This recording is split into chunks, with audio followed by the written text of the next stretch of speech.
It's the Benz Brunani womanist. Baby boys, baby girls, you need to hear this. Sit down, receive this realness. Make sure your cup's ready for the tea. We are go sip it, yo.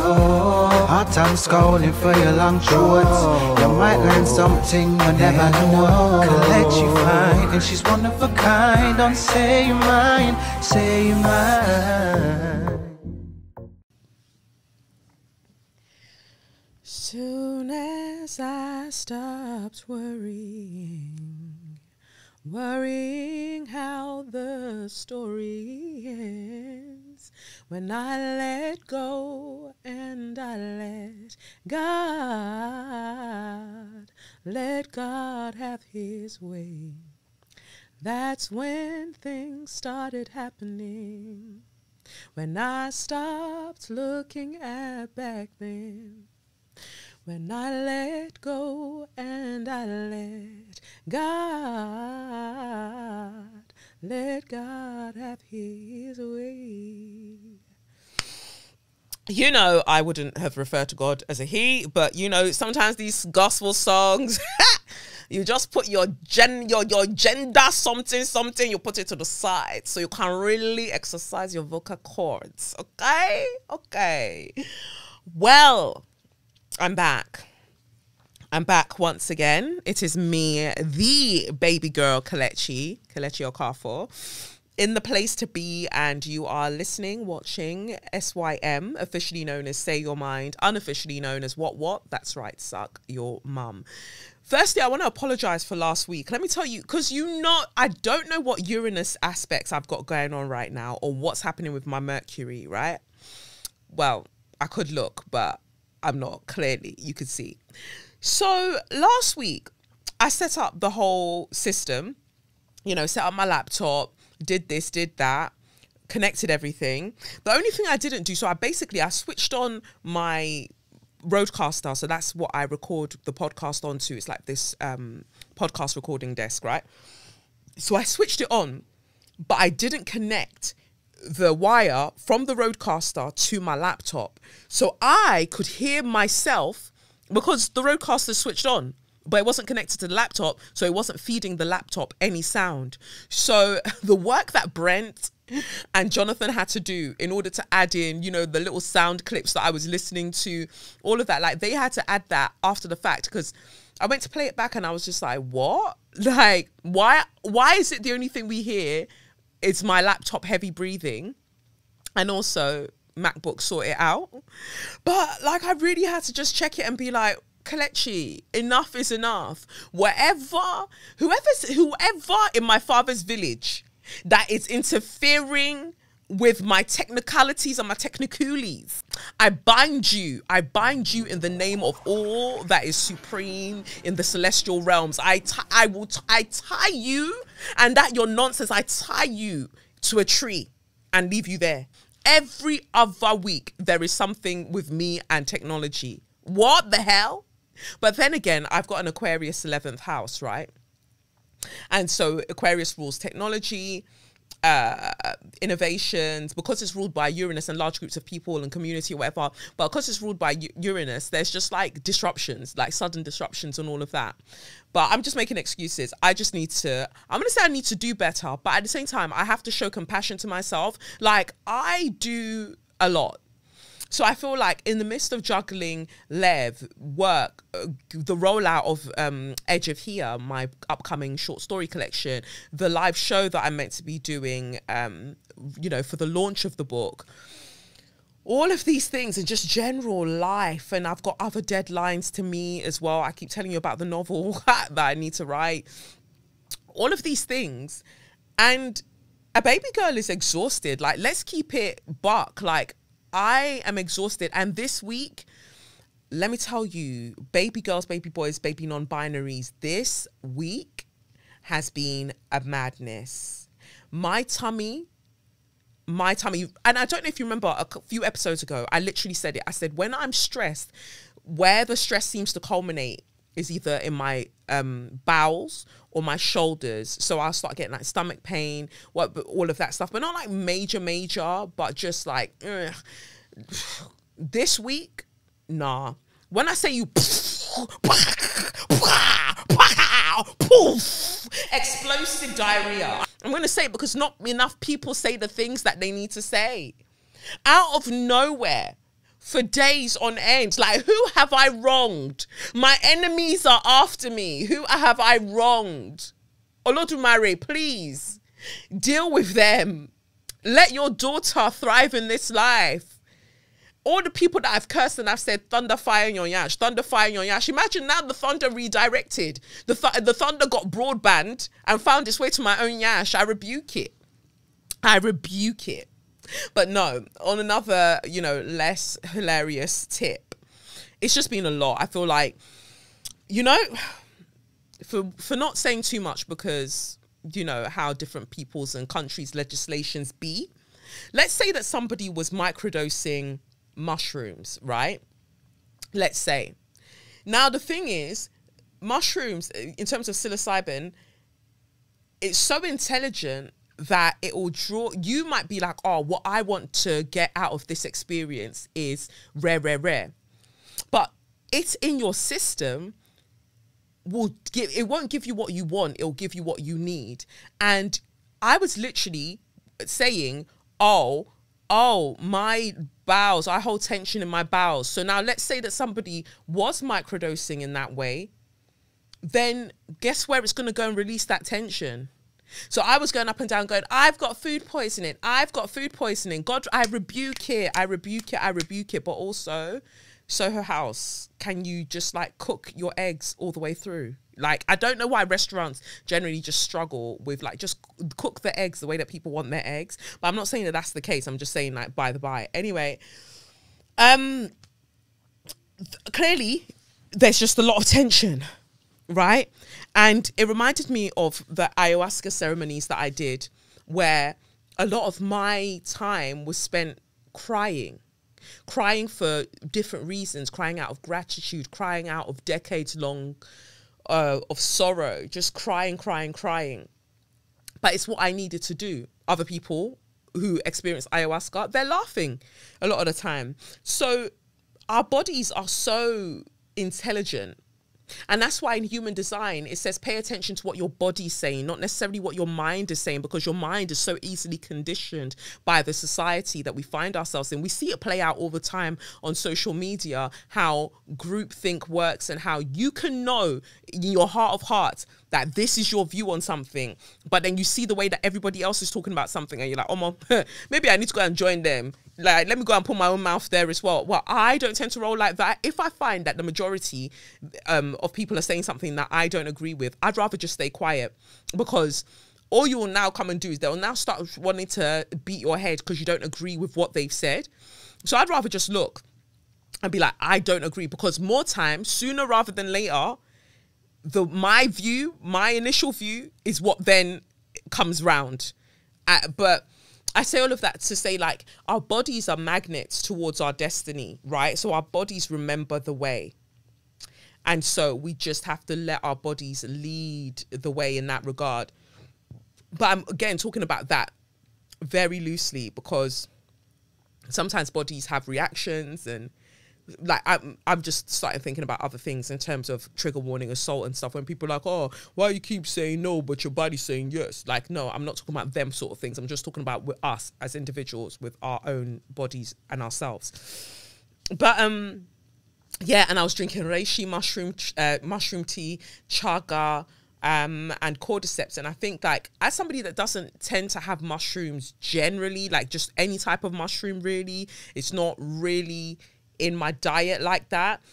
I think over the past few weeks, my body having this like overload of different types of fungus or fungi must have been like, whoa, girl, excuse me, what's your name? Ooh, oh, so much mushrooms, I can't take it, let's have babies, baby. Doesn't even rhyme, doesn't make sense. Doesn't make sense. So what's so funny, maybe it's the performer in me, but before I pressed record on this thing, I was like, I do not want to be here today. I do not want to do this. I'm in a foul mood. I don't want to do this.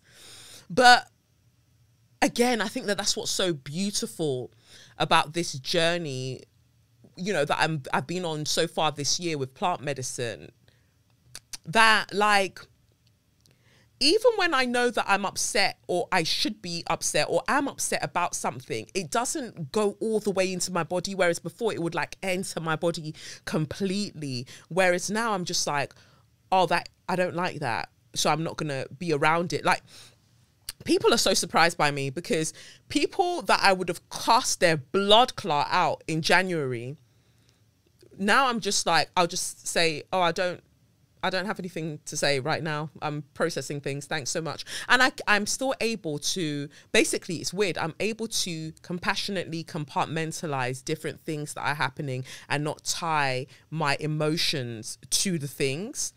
So the changes are very subtle, but when I look at how I'm dealing with situations, I'm like, rah, like I'm a real baby girl out here. Like, I'm really maturing. I went somewhere the other day, and then there's this person that I feel like has been giving me weird vibes since we had one kind of conversation. Anyway, I don't know. I just feel like sometimes people feel like when you start, they like you until it feels like you're encroaching on their sense of superiority. Like, they had you in a particular box, and so they gather people like Pokemon, like, you're good for this, you're good for this, you're good for this, all of you make me look good, but I have control over all of you. But what they didn't bank for is that no motherfucker has control over me, so I'm gonna move how I want to move. So what you then start picking up is a weird sort of energy. So I was somewhere the other day, and they were there, and I don't know, again, what I find with plant medicine is that you become so aware of like energy shifts, and it's different to hypervigilance as a trauma response from when I was younger, you know, growing up and all of that stuff, where shifts in your home and your parents' behavior, all of that stuff had you on edge, and you need to preempt it in order to kind of like protect yourself from being cussed out or whatever, right? Now it's just like, oh, these are your feelings that I'm starting to pick up on. I don't want it. I don't want it. Rather than carrying everybody's higgy hagger, it's like, I don't want it. With my Scorpio stellium, I think that also means that I feel things more in the bowels, because Scorpio rules the bowels. And that's why I guess Scorpio men are the way that they are. Anyway, sorry, that was Kelechi, that was such unnecessary shade. Sorry. What time to look? It's already 12 minutes and I've just been talking like a talker. But all I'm saying is that, whoa. It's been a lot on my tummy. And what's mad is that I had said, just before I started feeling that discomfort, I said, you know, everything that's happening at the moment, actually, I'm going to talk about it later. It was from around Monday. So I made a video about the what's transpired regarding the Stephen Lawrence murder that happened 30 years ago and the information that's come up since. I made a video, and I think in the captions I wrote that I just want to rest, get into bed, get a tummy massage, preferably from pendulum massage, and a head massage as well. It's like, again, the body's so intelligent. Like, I knew, like, oh, I need something, and I'm keeping tension. But yeah. Well, I said all of that to say, sorry that my microphone was not connected last week. Clearly, I need to, but I'm not going to say that, because that's how we got onto this conversation, innit? I'm not going to say things like I need to step my pussy up and I need to get my act together, because my act is more together than a lot of people that I know. Like, I'm doing great, sweetie. And so if one week you have my mic heavy breathing, then it is what it is, you know? I'm sorry that you would have heard the whole time, but I gave you an episode, didn't I? Okay, then. But yeah, just wanted to say that. But won't be so hard on myself, because I feel like I do so much. And I think that that's also why I notice the irritation I feel, where people who I assume, maybe wrongly, rightly, whatever, who don't have as much in their life to do as I do, that they take time to do the things that they're required to do. But again, you don't know what people have going on. We all have different energetic centers and we all work differently. So I'm always having to check myself, especially as somebody who runs a business and stuff, to not sort of like be like, oh, well, why aren't people doing things the way that I would do things? Because not everybody's going to do things the way that you do things. That's just life. That's life. That's life. And just letting it be what it is. But anyway, let's get to the tarot. I feel like, yeah, let's get to the tarot for this week. So this week's tarot letter reads, to Kelechi, I'm 22 years old and this life has already been difficult. Oh, I hear you, baby. Trigger warning, assault. I'll start again. To Kelechi, I'm 22 years old and this life has already been difficult. I was assaulted a couple of years ago, once by my cousin and another by a family friend. He was convicted in 2021 and sentenced for 10 years. Since my traumas, I've been dealing with binge eating, masturbation, and hypersexuality. However, as of end of last year, I've started online CBT, which has been helpful, and I'm just working on how to change things now while I'm young. End of last year, I was experiencing negative emotions, especially jealousy and comparison to my friend. It wasn't that I wasn't happy for her, but it sucked that I was feeling like I'm stuck. Anyways, I needed to distance myself and work on myself. I then eventually told her how I was feeling and she just ignored me. I understood that what I've said might be difficult and everyone have different opinions of it. So I gave her space. The sad bit was I still had to see her at university every day, knowing that I can't speak to her. This week, I told her that I didn't appreciate her ignoring me and I would have respected her if she just said that she needs space. I ended the friendship. Since last year, I've realized that I needed to work on myself and I haven't noticed it since I've just been dealing with what happened to me. These are the things I've mentioned already, and on top of it, I've always been in some sort of relationships with men, like sex, situationships, talking, etc. I wanted someone to love me, even if it was through sex. Anyways, I'm trying to love my younger self since she has already been through so much, and hopefully I'll learn to love my current self. Lately, it's like I've just been losing friends, but at the same time, I'm setting my own boundaries and recognizing that I also need to improve myself. Just want to know what this year will represent for me. I am a Scorpio and I don't know the rest since my mum don't know. LOL. P.S. I've been a member of your studio for almost 2 years and hopefully I'll perform at the Winter Showcase this year. From your baby girl. Thank you, baby girl. I'm so sorry that I'm getting to this so late. When did you send that? Winter Showcase, rotted. Oh, yeah. Okay. Well, I hope that you do perform at some point if you haven't performed at the showcase already. So you want to know what's happening for this year. But the first thing I want to say is to improve something means that something is bad, right? And in case nobody's told you today, there's nothing wrong with you. You know, you're not quote unquote broken. There's nothing per se to be improved. More so maybe, you know, realigned and remembered. I'm so sorry that what happened to you happened because, life is a lot, especially when somebody experiences assault. It's like, it takes so much from you. And I know that it's not enough, but I'm still sort of glad that the person was sentenced.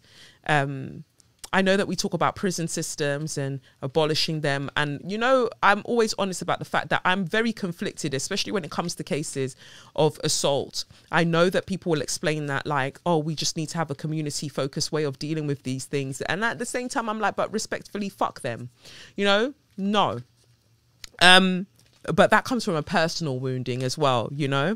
So I feel for you. And let's see.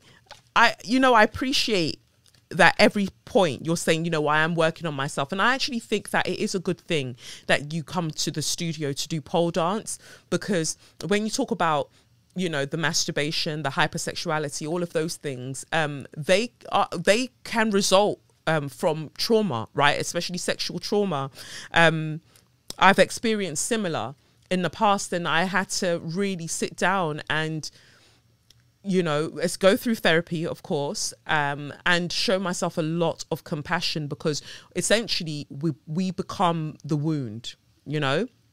That's what happens. We become the wound. So if it's something like sexual assault or sexual abuse, whatever the case may be, you objectify yourself, or we objectify ourselves in the way that abuse made us feel.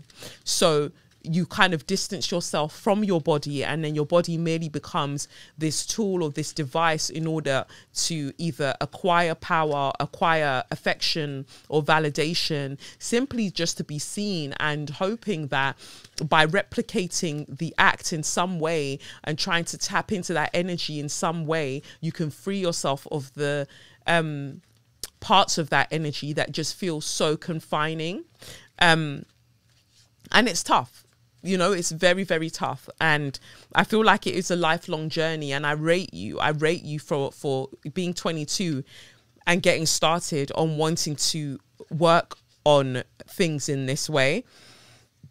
Your younger self will appreciate it, and it will make a difference to who you are now and who you're going to grow to be. You've got such a beautiful, long life and path ahead of you. And I'm sorry that aspects of it started in this particular way. So you asked about your year, but let's just see what the general energy is for you anyway, rather than me trying to focus just on the year. I found that pole dance and twerk specifically was helpful alongside, you know, therapy and reading and finding community. I mean, community is something I'm still finding, but meeting people, friends at the right time, that just by their friendship with me, their friendships offered me a type of, a specific type of healing. And so I can see in your kind of, your interactions with your friends and the people that you've known, how you're kind of ending friendships and things like that, that you're going through the same thing. I think that when you are wanting to heal from hurts, from wounds, all of that stuff, you will find that you're like, oh, I don't want to do this particular friendship anymore because it hurts. And that's perfectly okay. Around 22 is I think that when I started as well. Yeah. The first card that came out for you, I'm going to change this screen so we can see better what I'm showing you on YouTube. The first card that comes out for you is the Ace of Swords. I'm just going to move my mic forward. It's the Ace of Swords. And so you're having the breakthrough that you need to have mentally in order for you to be able to move forward. You're on the right path, basically, in that regard. Let's see what other cards come out. Everybody goes about working through their trauma in different ways, and I'm sorry that your friend wasn't receptive to what you had to say. And jealousy is a hard thing to admit, but it's also a hard thing for people to hear that other people feel about them. So, you know, she's probably processing in her own way. So, and going through her own things, you know, a lot of times, sometimes the reactions that people give us when we speak with them about certain things aren't necessarily about us. Like, they've got their things going on as well. So the next card that you've got is the Four of Pentacles in reverse and the Two of Wands in reverse. So don't be too hard on yourself if you're still figuring out your place in the world and feeling a sense of security. These things are all normal, fam. You're 22. You're 22. You're doing fucking amazing. You know, it's like what I said to myself earlier. Like, I've got to be very careful about, oh, I need to do more. Or I should do better. You're doing great. You're doing great. Like, be easier on yourself. And it can feel lonely. That's the part. Yes, look, we've got 10 of Wands. Like, take it easy. 10 of Wands here. I'll show that card. Ten of Wands here, carrying all of this load on your head, trying to do a lot. You probably want to travel too, but I wouldn't say right now is the time to travel. But I'm saying that because we've got the Two of Wands card in reverse. And then the green with envy is so interesting because the Four of Pentacles that came out in reverse for you, the figure is wearing a green suit, and people usually talk about, oh, being green with envy. And you're looking at what other people have because you don't think that you have enough. Right, so you're looking at your friends thinking, oh, they seem so secure in their bodies, they seem so happy with life. I don't have that. I wish I had that. But what you don't know what they've got going on, and whatever we feel that we see in others that we desire, we already have in ourselves. It's just about it's the blockage we feel, that Two of Wands energy in reverse, about being able to explore our inner worlds in order to be able to tap into it. For you right now, it is just what I was going to say is healing is very lonely. Like, it is very, very lonely. Even if there are people who have similarities in what they're healing to you, it can still be a very, very lonely process. So show compassion to yourself through the loneliness. Like, don't beat yourself up if maybe you're entertaining a text or two from a couple of people. That's fine. Just be aware of what you're doing and why you are doing it. And I find that it's much easier to be like, oh, okay, I'm going to leave that right there where it is, as opposed to you kind of like mindlessly following through or thoughtlessly following through a pattern and not addressing what it is. So then you've got the Magician card, because you are so super powerful. All right. And you're already showing that power. You're already showing that tenacity and that, you know, that just is kind of magnanimous life force by saying, rah, this is what I'm going to do for my life to heal. And honestly, all I can say is that you're doing great. Let's see what we've got from the Dickhead in Recovery affirmation card deck for ya. I've got a little something for you. Who was that? Was that five? I never remember the name of these groups. It wasn't Damage. We had Damage. We had Ultimate Chaos. Was Ultimate Chaos British? Damage was British. Hold on. What card do we have here? To cuss or not to cuss? That is the question. I am responsible for the answer. That's the card that you've got. Right? To cuss or not to cuss? That is the question. I am responsible for the answer. Yeah, like, life's frustrating. Life is extremely frustrating. And in every moment, you just take your time to make the choices that you need to make in it. Like, you will feel anger. That's another thing that I think that card is speaking to, that you are going to feel anger. You are going to feel that jealousy. You're going to feel like things were taken away from you as a result of the assault, which makes you feel like you can't live your life the way that it looks like other people around you are living their lives. It's okay to acknowledge that. Again, it's about being aware of these things. And I think that you are, you know, like, you're doing as much as you can do in this moment with what you have. And I'm honored that you would like write in to see what the cards are for this year. But for you, No Place Like Home, interesting, is the card that you've got from the Wisdom of the Oracle deck, number 50, No Place Like Home. And it looks like there's a little lantern. There's a little lantern, and the home is the lantern basically, and it's up at the very, very top of the clouds. It's a very beautiful card. It's giving Jack and the Beanstalk vibes. But that's interesting, Jack and the Beanstalk, you know, when I think about it, just in regards to, like, they felt like they didn't have much, so he planted these beans, and then he climbed up the beanstalk only to go and meet one nonsense guy at the top of the beanstalk. Yeah, that just came to my mind. But the Oracle's message here says, home feels safe and secure. It's a comfortable place to rest and create, a place that is known and you can call yours. This card signals that your ability to trust yourself and feel at home in your own skin is beginning to solidify as you claim your dignity and integrity. Aspects of yourself no one can take away from you. You know who you are. You hold your head high, yet with neither pride nor humility. Instead, you stand as the observer, seeing through the eyes of your soul. This puts you in a position of power and strength. Like I said with the Magician card, you are safe here in the house of your spirit and spirit. And I think that the reason that card came out in reverse when I first pulled it, because I don't tend to read the Wisdom of the Oracle card deck card in reverse like that. But I think the reason that it came out is because a lot of us, when people go, oh, things like, oh, you know, home is where the heart is, and rare. Home didn't always feel safe for us. So when you make a reference of home, it doesn't strike up feelings of like fuzzy candy floss stuff within some of us. It's actually a place of tension. All right.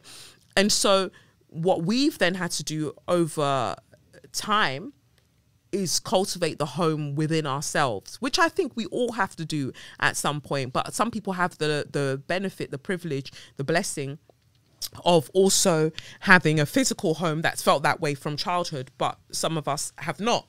So then it's a case of making this home or creating this home within yourself. So I've got a Cancer 4th house. So I'm so fixated at the moment about like, I want a bigger home. I need a bigger home. I want to be in a safer neighborhood, safer neighborhood, safer. And then the other night, something happened around my area and I just thought, oh, fuck this. Like, I do not want to be here. Like, fuck this. And I had to center myself again. And I did something very, very woo-woo, And I was lying down. I couldn't get back to sleep because it was like 2:40 in the morning.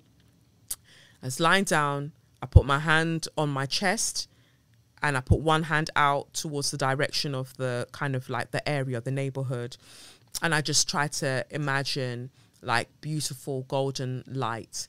And I was just sending that light out and thinking about everything that's happening in the world at the moment and sending that light out.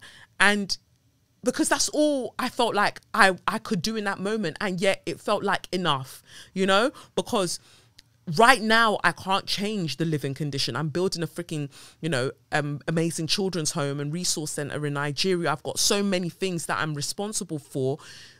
Why would I now come and do gra with my own spirit? Because I can't change the immediate things, but what I can do is try to leave my energetic imprint in the best way possible with all the other energies that are flowing about that don't feel very positive at all. So I say all of that, baby girl, to say, like, for a relative to treat you the way that they treated you and violate you in such a way, I can imagine that home doesn't feel generally like a safe place. So you're doing amazing work right now by taking these steps to cultivate a home within yourself. And of course, when we have a beautiful home, we want to invite people into it. So I understand wanting the friendships and wanting your friends to be part of your journey, but understand also that as you get everything the way that you want it to be, that feels safe for you, the people who will respect the safety of what you are creating and what you are bringing into the physical, they will gravitate towards you too. So I'm sending you all the love, and I pray that that resonates with you. If you ever want to send your tarot questions in, you can send it to SYM@KelechiOkafor.com. If you want to join patreon.com/KelechiOkafor, I do your month ahead readings there now as well. So thank you to everybody that sent back feedback so far that they love their readings. So yeah, I'll send out your month ahead reading once you join the Straw Society tier. So you don't have to send me a question. You will just receive a message, a personalized message for you for the theme that you're likely to be experiencing for that month. And once you're on the tier for 3 months, you then get a 30-minute one-to-one Zoom tarot reading with me, so we can actually talk about a question that you want us to focus on. So that's that, right? Woo, I got through that. Look at that, 34 minutes in. Look at my life. Look at my life. I also wanted to share this magnificence, which from Dr. Raven. So we already know that our melanin is popping. So what I didn't know was that melanin could do a number of other things as well. So I'm just going to play this video from Dr. Raven. about just the wonderful things that she's discovered about melanin recently. She says, dude, this is a tweet she wrote. She said, dude, I'm doing research on the melanin molecule and it makes me want to jump straight back into the lab. I had no idea we were considering it as a semiconductor for implantable bioelectronics to treat diseases like Parkinson's. This feels like Wakanda. No, this is Wakanda. And she basically says, this is all medical and biological engineering. Look at who the new executive director of the American Institute of Medical and Biological Engineering is, Dawn Barod, a PhD. Cute lady, cute hair. It's funny, all the people that have been fired that were heads of diversity and inclusion at their organizations recently. But we're going through like a mass societal regression. Like 2020 sparked Obama getting presidency, even though I have my reservations and my thoughts about that. Obama's presidency, 2020 Black Lives Matter marches, all of these things sent white supremacy into a tiz. So in order to like reclaim power, regain power, everything that's to do with diversity is being rolled back. But we're going to talk about that shortly as well, you know, when we talk about affirmative action being taken away in America now. We'll get into that shortly. But back to this, though, I just thought this was super cute. And I think Dr. Raven is so cute. She's so pretty. Anyway, let me play you this.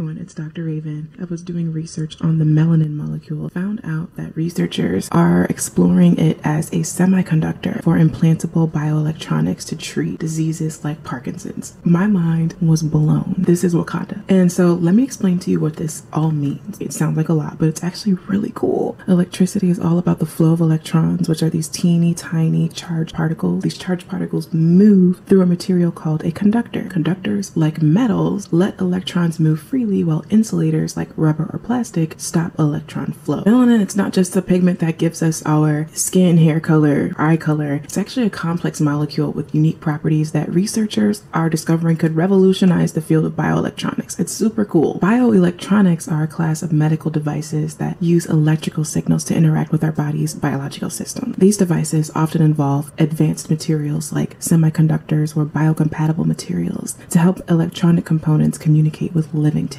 Melanin is super special because it acts as a semiconductor. It can conduct electricity under certain conditions, and this property has caught people's attention who are considering melanin as a potential material for implantable bioelectronic devices. You can imagine a world where we'll use melanin to create cutting-edge devices capable of treating diseases. Dr. Raven, how do we get this melanin? Where that melanin coming from? A lot of people think that we actually getting this from people. One, no, we're not getting this from people. The actual conventional approaches for isolating melanin include getting them from natural sources like octopus ink. Y'all know when the octopus get all scared and they run away and they squirt ink? That ink is black because it has melanin in it. That is black ink. We can get melanin from types of fungus. We can get melanin from types of bacteria. There's melanin all around us. It's actually very inconvenient to try to extract melanin from human tissue. I honestly hope that this inspires people to become scientists so that we can continue exploring all of these molecular discoveries. I mean, we're talking about a molecule that we're looking at every day. It's what makes us look like this, and we're still learning about all of its amazing features. Hey everyone, it's Dr. Raven. So, I mean, there we go. Thank you, Dr. Raven. 2 slaps on your chest. Like, I've electricity. Hey. Shake it, baby. Shake it. Hey. I feel your vibration. I always knew I was electric. I always knew that I was magical. But that's fascinating, isn't it? And I'm so glad that then she clarified that, you know, we can get melanin from like squid ink. Oh, no, so octopus ink. We can get it from here. We can get it from there. Although, like, let's not trouble the sea babies, all of that, because they're getting vexed. The orcas are, right, you know, uprising. Like, let's not piss off the ocean anymore. Fungi, she said that it's there. Look at my experience currently with it. It's so fascinating. I'm glad that she specified that because, you know, leave black people alone. We saw what happened with Henrietta Lacks.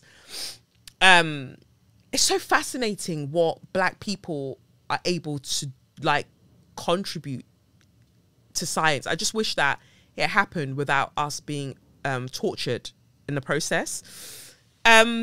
So, and also, just because you can get it from all these other places doesn't mean that white supremacy won't be like, oh, actually, no, but still blacks. But I just think that that's so cool. But again, Pluto in Aquarius. So over the next 20 years, I think we're going to see some major innovations scientifically. And I agree that more people need to get into science, because your homie, Elon Musk, is doing a lot. So science and technology, more babes, get into it, because I can't take this apartheid baby fucking things up. But thank you for that, Dr. Raven. 2 slaps on your chest. Wonderful, wonderful things. So that's that for Share Your Magnificence, going from one extraordinary story about our bodies, to another story about bodies, or rather remains, right? So Pink was recently performing and at a concert, and somebody in the audience decided to throw their mother's ashes onto the stage, because I guess maybe she was a Pink fan.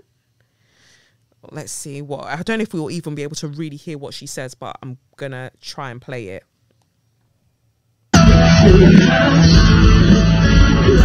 This is your mom. I don't know how to feel about this.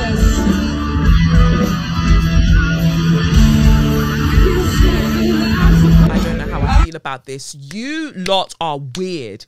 Weird behavior. Weird. How is it that now your mum is Rice and Crispy and then you're popping her onto the stage? What the hell? Do you have no decorum? Do you have like none?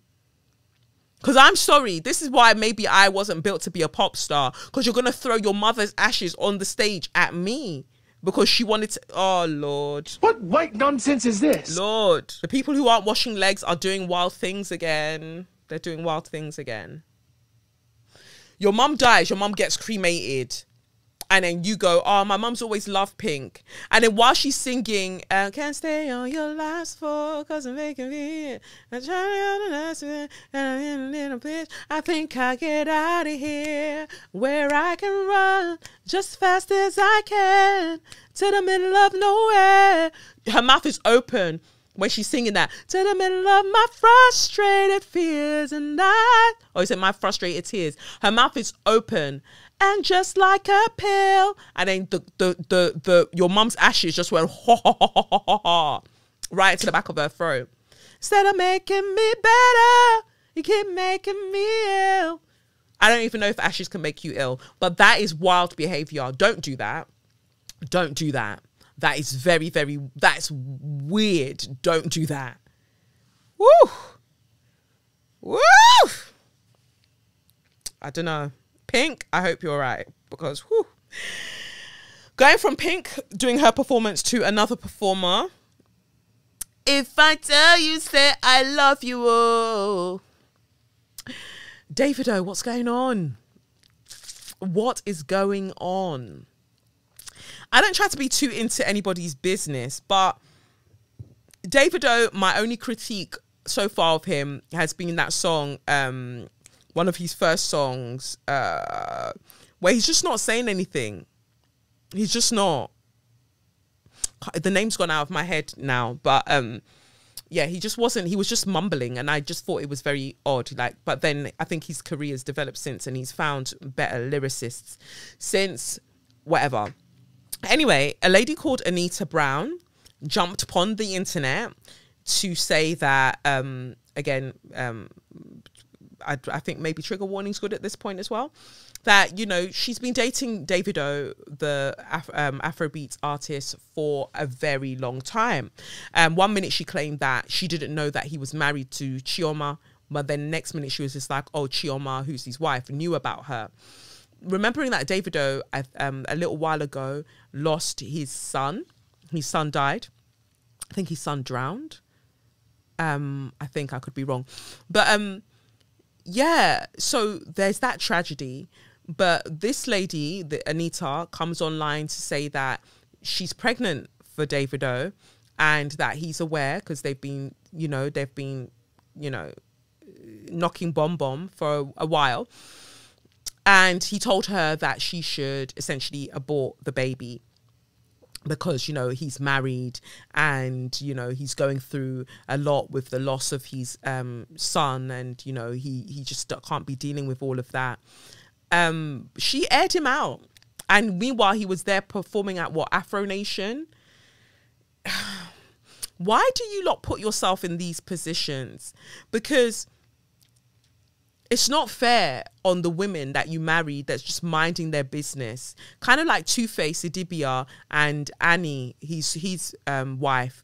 Like, to me, it's a form of abuse if you insist on dating people who are going to show up and then start disrespecting your primary partner. And if, like, it doesn't have to be like this. It really, really doesn't. Like, she said some wild things. I thought like some of the things that she said were rather xenophobic as well. She alluded to the baby being used for money ritual or something. Like, again, like, you'll go and start fapping and whacking bomb with these people that aren't trustworthy because you're not trustworthy. Like, you'd only be doing what you're doing because you're not a trustworthy person, right?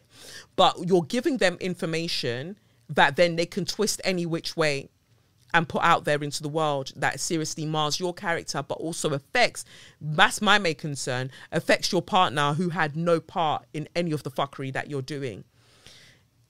It's a whole messy thing. It's a whole messy thread that she wrote. She was talking. And apparently she's not the only person that he got pregnant recently as well. There are a couple of, or a few others. And like, for me, it's not the pregnancy that's the scandal in all of this. It's that you've got a wife, a partner who's there minding her business, and you're sleeping with all of these people unprotected. All of these people. Even if we say use condom, there are actually some STIs that a condom can't protect you from. Like, you have to be a very, very, like, wounded or nasty person to subject somebody to that. I'm just disgusted. Like, men will really, I'm not even embarrass you, embarrass themselves, because what the fuck? Like, all the money that you're getting, all you're concerned with is to go and submerge your face in somebody's labia. Like, how much pussy is too much pussy? Like, let me know. At what point is it like, you know what? I don't tire. It's enough. Because if you know you're not about it, don't get married. It's literally not by force, especially for a man. It's literally not by force. But then she alluded to, oh, he married Chioma because of the tragedy and da-da-da-da-da-da. Don't chat. If my thing is, oh Lord, don't let me cheat on my girlfriend. Ooh, because as far as I can see, she loves only me. Oh Lord, don't let me cheat on my girlfriend. But Lord, if you can't stop me from cheating, don't let me get caught. Big tune. Don't let me get caught. Just don't let me get caught. Big tune, big tune.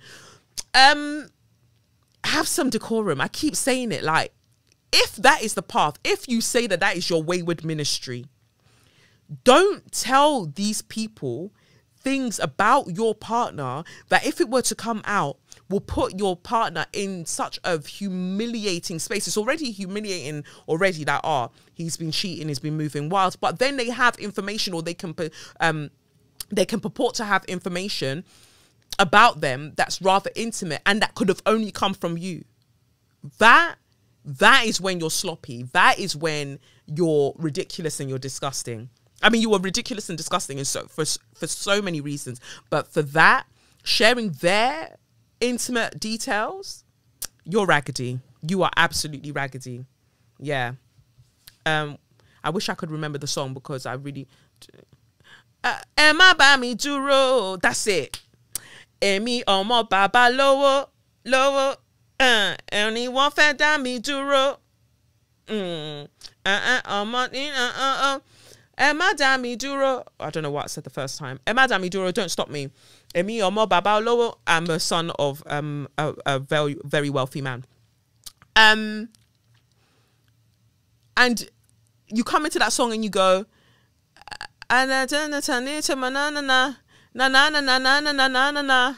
if you focus on writing lyrics instead of whacking bomb, you wouldn't be in this situation. And I just continue to say R.I.P. to that little baby that went away, you know, that passed away. And sorry to Chioma that you're so raggedy. That's all I got. That's all I got. Allegedly. Let's sprinkle that in there as well, on top of everything. Allegedly. So that's that part of So You Mad. Another part of So You Mad, what else did I want to say? Well, your favourite chicken shop girl that you lot helped to rise to fame. In fact, that should be a Share Your Magnificence, yeah? I want to share your magnificence. The people, black people, who are so invested, specifically, I'm going to go there, black men who prioritize going on this girl's show, so she rises to such a position that black women presenters aren't in. She rises to such a position that then she puts you lot to the side and she's like, oh, I'm interviewing Jennifer Lawrence instead. You know, they're in a chicken shop and they're wearing evening dresses, cocktail dresses, in fact, because it's okay to come into our cultures. And I don't necessarily mean in terms of ethnicity or anything like that, but it could be a class thing as well, you know, as it intercepts with race and ethnicity and whatever else. But I've always had a problem with your little chicken shop girl, because it's always felt very voyeuristic and colonial, and it's always felt like the joke was on us. But you would kiki and your record labels would send you, specifically the black artists, onto her show. And it seems to be a trend at the moment where black male artists go onto these white women's shows, usually conventionally attractive white women, sat very closely with them, and then they're asking you racy questions while looking longingly in your eyes, and you're sat there awkwardly, sometimes looking, you know, raunchily back. And that's a whole thing. And while some might be like, oh, I don't see the issue in it, there's something about it. There's something about the way that it's done that feels like misogynoir. I can't articulate it, and maybe some of you might have the words that I currently don't, but it feels like misogynoir. We're not, as black women who present, who do the things we do, getting that particular positioning because, generally speaking, we're not deemed attractive in the same way. We are attractive, don't get it twisted. Like, we're paying, absolutely paying, okay? But it's the way that it's been positioned within the industry. And so it's like, go onto these girls' shows, because at the end of the day, I think I've got it. These white girls are the ones that are going to come to your shows. They're the ones that are going to buy your things. They're the ones that we want to market to, because they're going to spend more money, because, you know, your black girls, they're brokies and they just buy eyelashes and wigs. So we want to market to these girls who spend their money on, I don't know, biscuit smelling fake tan, or whatever the case may be. That's no shade, I'm just saying. So ideally, they're just like, they have more disposable income, so we need for you to be attractive to them. So we need to have an every girl that they relate to, that you interact with, so they come and invest in you, and then you make it in the charts. And then it continues to be a cycle and a cycle and a cycle, where you want to keep that proximity to these particular white girls and women in order that you can have the career that you feel that you want. And when you try to have a conversation about racism, when you try to have a conversation about colorism online, everybody starts acting deliberately obtuse, like they don't understand what's being said. And then people will jump up and be like, oh, well, let's not lie. As a light-skinned person, I was also bullied by black people in school. And you're not telling the full story is the thing. I'm not denying your experience per se, but I ask you to, again, interrogate the lens through which you are telling that particular story, is all I'll say about that. But, you know, good on you lot for helping your chicken shop girl to get to where she got to. Well done. I was going to talk about this person that wrote a very shady comment, somebody that was just excited that they got some money back from HMRC, you know, the Revenue and Customs, got some tax back, that they overpaid tax. And they were like, how can you take that back? How can you take that money back during a cost of living crisis from the HMRC? You're a doctor. You would have been fine anyway. And I have to believe that everything is not okay with you. In fact, not much is okay with you, because what kind of take? Why are you lot so beholden to governmental structures? And you don't see how it's great that the average... You don't have that energy for Rishi Sunak and all of them people, Matt Hancock, Boris Johnson. When they're chopping your money, you don't have the energy for them. But this person who's clearly overpaid on tax, they were paying tax. They were paying the tax. Then they overpaid the tax, so they got the money back. And you're like, oh, well, what? So HMRC should keep it so they can continue to use that money to pay off the debt that they accrued when they were paying off slave owners, but not the enslaved after slavery was abolished. I mean, I know that they said that they finished paying that off in 2015, but what I'm saying is that they don't need to hold my money. Not when that's what they were paying off. They don't need to hold my money. And not when we haven't talked about how are we going to sort out reparations for people who were actually enslaved or their descendants. But you want me to feel sorry? Fuck off. Fuck off. And I guess the last story for So You Mad, Twitter was struggling. Twitter was heavy breathing like my MacBook from last week's episode. Twitter went down. Started saying rate limits exceeded. Rate limit exceeded. I initially, because I was shadow banned on Instagram, I truly thought, oh no, you know, and I was shadow banned on Instagram and TikTok. So I really believed that, oh, you know what's happened? I've been shadow banned on Twitter as well. But that wasn't the case. Everybody's account was going through it. Cut a long story, Elon. Google was the main server for hosting, I guess, Twitter and how Twitter runs. It was, you needed to, or Elon needed to renew that service on the 30th of June. Elon did not renew it or do what he needed to do. So then I think he owed like 1 billion or something. So he didn't do what he needed to do, which meant that people couldn't tweet properly or couldn't read tweets or anything like that. So he comes online, he's just like, yeah, I've got to even bring up the tweet. He was like, well, basically, due to the things that are happening online at the moment, people have been limited to be, if you're not verified, you can read 600 tweets a day. If you are verified, you can read 6,000 tweets a day. And whatever else. And like, who the fuck are you to be like limiting what people can and can't read? Especially because journalists were losing it, because, you know, like journalists nowadays can't do anything without our tweets. And for a lot of us, we get all of our information in real time. So they're like, what do you think you're doing?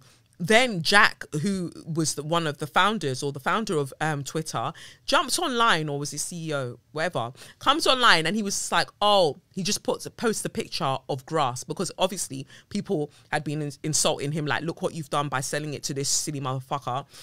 So he just posts a picture of grass. And I just felt like that was so condescending, telling people to go and touch grass and not be complaining about this thing. But you understand that Twitter is also used in terms of mobilization. And this is what I was saying last week about how some of you over-identify with billionaires, because look at how the billionaires don't give a fuck.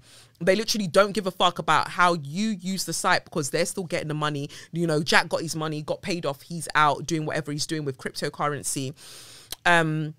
What is it? Elon Musty, he's doing what he's doing, running Twitter into the ground. But everybody, they're both cool, right? But should something happen tomorrow, you'd be like, oh, just because somebody's a billionaire doesn't mean they're evil. It absolutely does in certain regards. It absolutely does. Because it shows that there is a lack of consideration, because how did you accrue that amount of wealth, and why has it not been redistributed in one way or another? I'm not saying don't have things, because of course, you know me, I'm a baby girl. I love a cute shoe. I love a cute bag. I want things, but I also understand the point where having too much so that other people don't have enough, that's when things get mad, right? So he posts that picture, and rightly so, people start flogging him, because you're very cheeky and you're very hypocritical.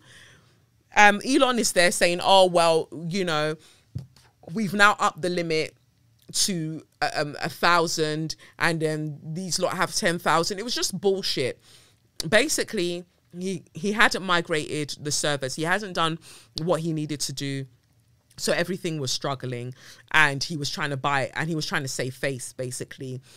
But remember when I said that social media is going to implode? Apparently Instagram's going to be introducing their own version of Twitter, which would be really interesting. I don't know how that's going to work because they don't like for anybody to talk about anything that they deem controversial. So yeah, I don't know how that's all going to go down. But remember when I said social media is going to implode and it's important to invest in where you can share your thoughts and share your voice? More than ever, I'm going to remind you that I said that. Get your newsletters sorted.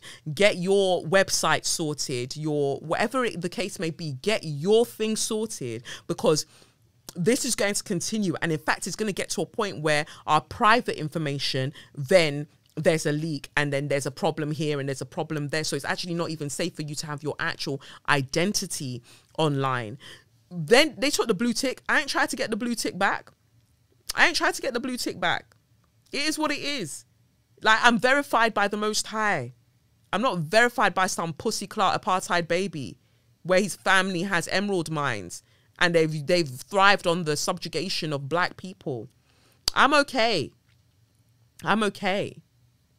You know, I look at all these platforms and I'm just like, I can only do so much, you know? I can only do so much, whether it's YouTube, whether it's even this podcast. Like, I keep thinking back to what Apex Zero said when we had that, when I had that chat with him about the capitalistic indoctrination that a lot of us are subjected to, and we become enamored by, hypnotized by even, where we're always focused on growth. What I have isn't good enough because somebody else has more. It even goes back to the letter that our baby girl sent in today. What I have is not good enough because somebody else has more. But what if what you have is fantastic and it's good enough, and not everything is about expansion?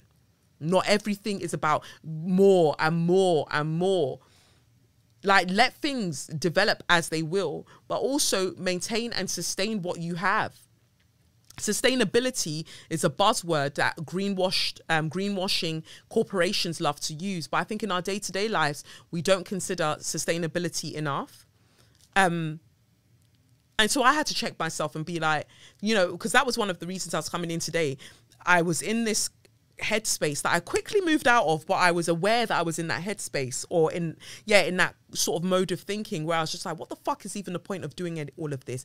Every time I'm there sharing my knowledge, sharing my insight, trying to bring people together, trying to help people understand things, whether it's through the podcast, whether it's through making this video or doing this, and everywhere my fucking reach is suppressed everywhere. Because I'm not talking about sex all the time. And there's nothing wrong, because we're learning, and sex is a great thing to talk about. But my thing is that society would prefer that, because it's just like, yeah, focus on that and nothing controversial. But sex can be controversial, of course, we know that.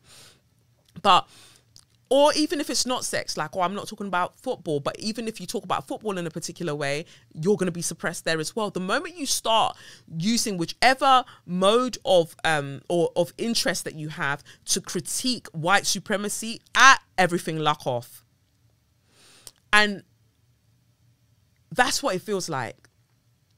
So I was in that space today, like, fuck it all. Like, I keep doing and where is it even going? Where the fuck is he even going? Because people are going to have their endless critique or criticisms even of what I'm doing here. Well, I'm just fed the fuck up. And then the moment I sat down, press record, I was ready to go. And I think that that's why that gospel song was on my mind as well, that I sang at the top of the show. Because what I need to practice more of and continue to lean into is letting go.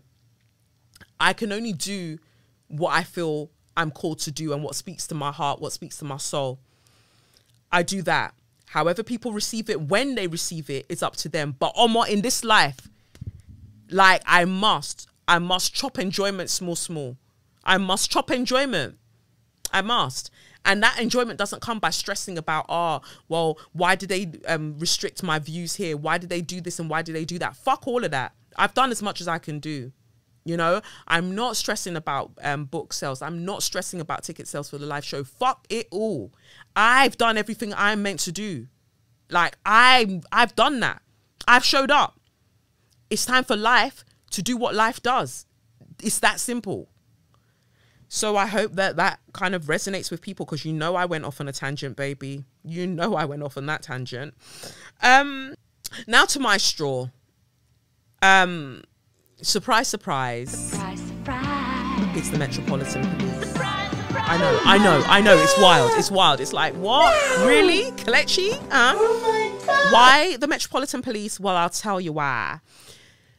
So last Monday, Daniel DeSimone, he is a journalist for the BBC. Use this point to say, BBC, obviously we haven't forgiven you for covering up all of the stuff with Jimmy Savile and Tim Westwood, but that's not what I'm talking about right now. Daniel Simone has been investigating for a while why the police, the Metropolitan Police, refused to name that there was a sixth attacker who murdered Stephen Lawrence. Stephen Lawrence was murdered 30 years ago, 22nd of April, 30 years ago. 30 years later is when we're hearing of Matthew White. Now, a lot of the legal heads, a lot of the legal minds were like, well, we already knew about him. We already... Okay, all right. All right, thank you. Thank you. I want Lawyer of the Year. Champion lawyer. Champion. Because sometimes some of you do that and it really, really pisses me off when you're like, well, we already... Okay. We didn't know. Us lay people, we didn't know. So you knew. Now add some, you know, some flourish, some pizzazz, some sparkle to what you've been knowing. Otherwise, you're just telling us that you knew. All right. Anyway, we now find out that Matthew White was the sixth attacker of Stephen Lawrence. Not only was he the sixth attacker, he was the instigator. He was the one who initially shouted over the street when Stephen Lawrence and Dwayne Brooks were standing there waiting for a bus.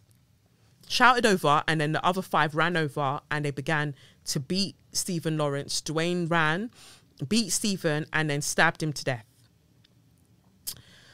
From the very, very beginning, the Met had been told that there was a guy that had like dusty blonde hair.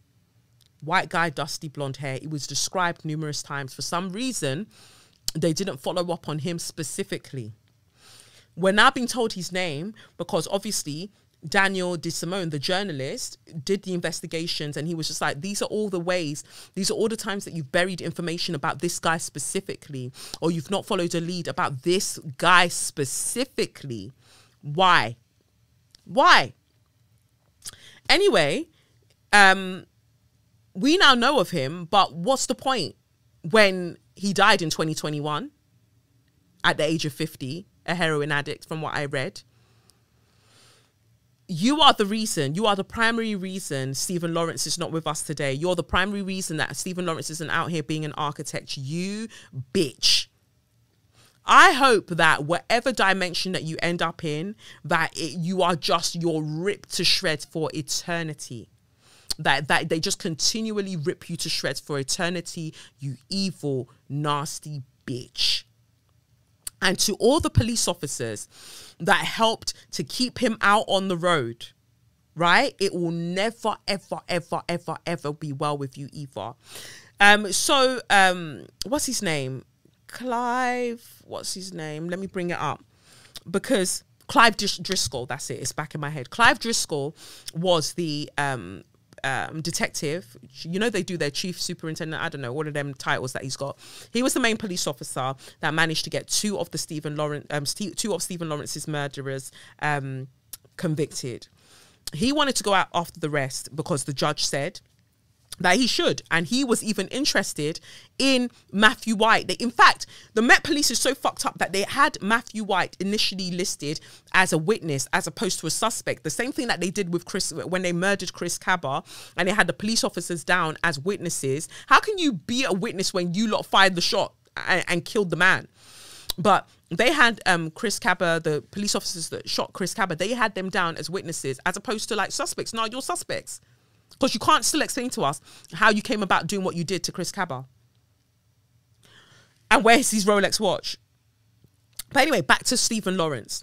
So Clive Driscoll wanted to go and investigate further, get the other people who murdered Stephen Lawrence, wanted to do all of that. Cressida Dick, our friend Cressida, That handmaiden of Beelzebub, that turkey-necked cow, that cow was his superior, Clive Driscoll's superior at the time. And she told him not to go after anybody else. And that is how you know, and I won't say allegedly, because Cressida, come and find me and let's fight. If you're about it one-on-one, let's go. Because the evil you have done in this world, in this London specifically, it's enough. It is enough. Cressida, it will never, ever, ever, ever, ever, ever, ever, ever be well with you in this life. Because, wow, that the racism is racismizing. The same bitch that turned around in 2020 and said, oh, you know what, it's not helpful for us to refer to the Met Police as institutionally racist. You were the same one that said that the Stephen Lawrence case is now inactive. How could you deem the Stephen Lawrence case inactive? But every year we're searching for Madeleine McCann, telling us that another drain pipe has been drained because you've got leads that you can find something there. Is she Super Mario or is she Luigi? Why are we looking in drain pipes? After how many years you're still looking for this one Madeleine when we know Wagwan with her parents? But when it's Stephen Lawrence, where you know that there are a number of people who are culpable for this crime, you said that the case is inactive. And that is how God will enact and will deactivate any blessing that was ever going to find your life. And I want God to activate, Holy Spirit, activate every smiting that can deal with you in this life. I can't even say witch because I like witches. You bitch. Wow. Because everybody let Matthew White run riot, he then went and assaulted, quite seriously so, another black man on the same road where he attacked Stephen Lawrence. And he even said while attacking him, I'm going to do you up like I did that black guy, Stephen. I'm calling my mates and we're going to do you up. We're going to do you up. So no remorse. No remorse. Why was he allowed to continue? Why did everybody in Eltham, especially the police force, why did they cover up for him so much? One, who was paying to keep him out of jail and who was paying to keep him, you know, away from the eyes of the police in that regard. And you know what? I just find the police in Eltham really, really funny. I'll say that. Well, yeah, maybe Eltham, Lewisham. Because I remember there was this guy that I used to know. Some guy that I used to know. He got in trouble one time, and because his mum worked in the comms, or she worked in, like, I don't know whether it's dispatch or whatever, for the police, she went into the system and changed his name. So she put his name as his middle name in the system, so whenever he would do anything else, it wouldn't show up. He was white, so it wouldn't show up. I still remember that. And that makes me think that everybody was doing whatever they liked in that area specifically. Yeah. But back to my story. Not my story, but, you know, it's happened. What did Matthew White mean to you, or to somebody that means something to you lot, that you kept covering up and kept covering up? Even Matthew White's stepfather came forward and said, oh, hey, so my stepson is a murderer. My stepson did rare. We knew his alibi was fake because the women that he used as part of his alibi were like, no, that's not how it happened. Clive Driscoll went and looked into all of this, as well as, what is his name? Daniel D. Simone, the BBC investigator, reporter that wrote the article that came out last week, Monday. So yeah, all of these things were taking place. Why didn't you follow up on what the stepfather said? But they did it in such a way, because Matthew's mum married 2 other men after being with Matthew's dad. The police put the other stepfather's name in the system. So if anybody was going to investigate it, they're just going to hit a dead end, because that's not the stepfather that said that he was moving like you know, a murderer, that he was a murderer. Was he an informant? Was he undercover and he went too under the cover? You're gonna have to say something. You're gonna have to let us know something, because don't think that just because he's dead, that means that the situation is. No, and don't come with no pussyclot apology either, Mark Rowley, about, oh, you know, we regret this and we regret that. Every time I've seen you, Mark, it's been at a memorial for some black person that their deaths have been marred. Even they died in an untimely way, but then the circumstances around their death has been marred by the nasty racism of the Metropolitan Police. And you're there in your shine suit looking sad. What does that mean for us? You just showing up after the fact and looking sad. What does that mean? And yet at the same time, you don't want to accept that the Metropolitan Police is institutionally racist. What is happening on that, in that bald head of yours? What's happening? I give up.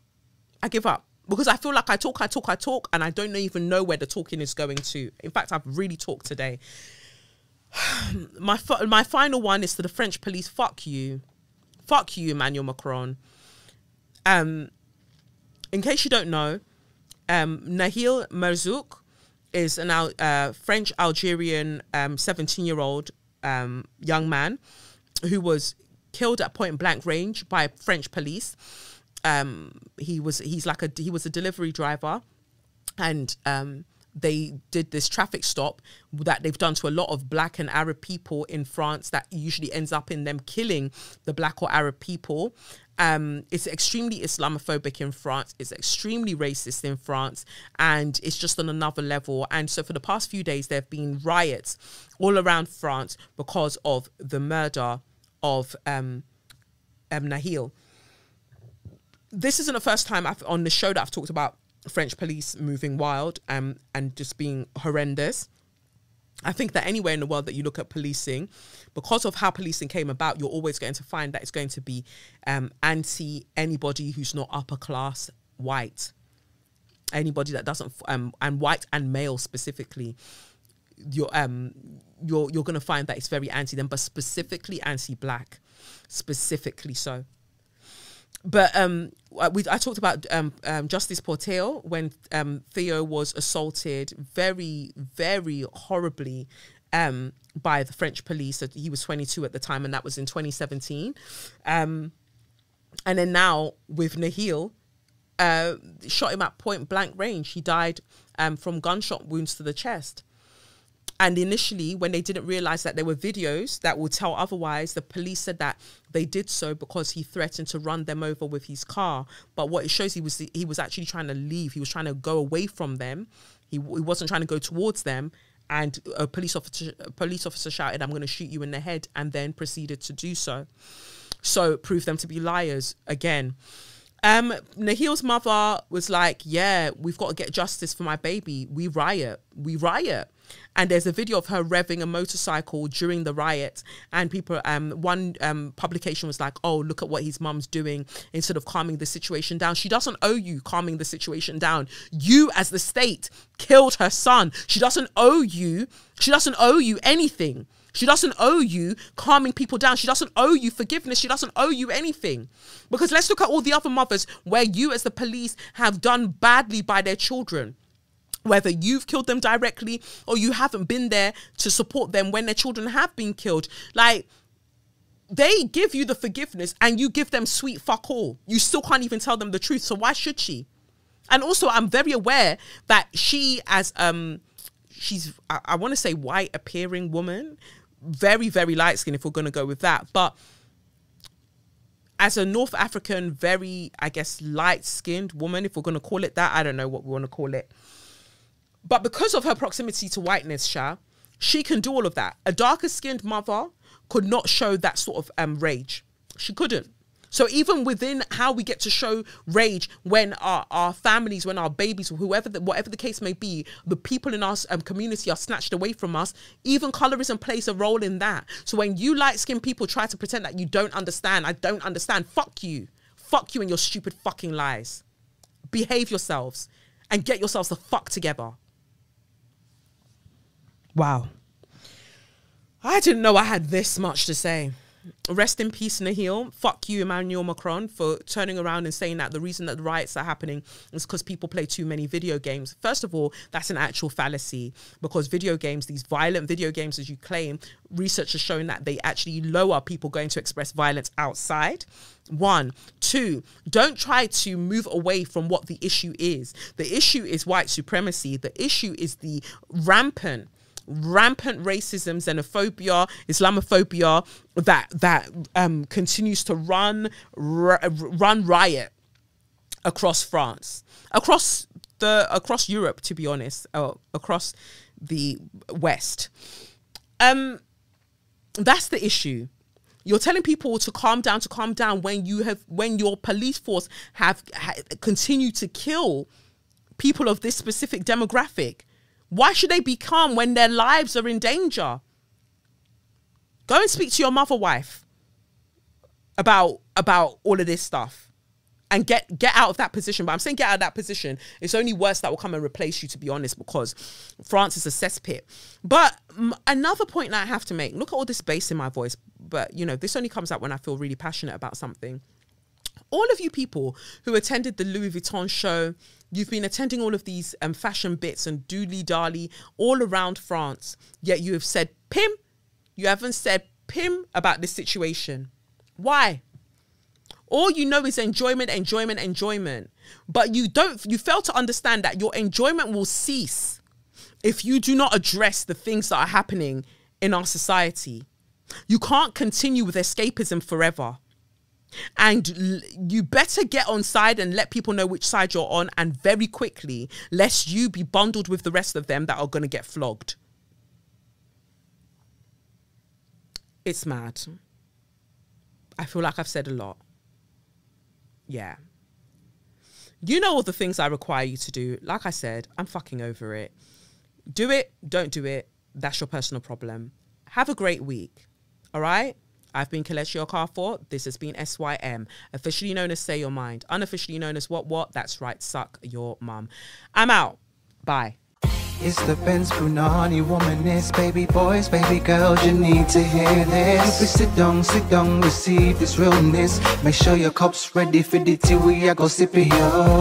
Hard time scrolling for your long shorts. You might learn something you never know. Collect you fine, and she's one of a kind. Don't say your mind, say your mind.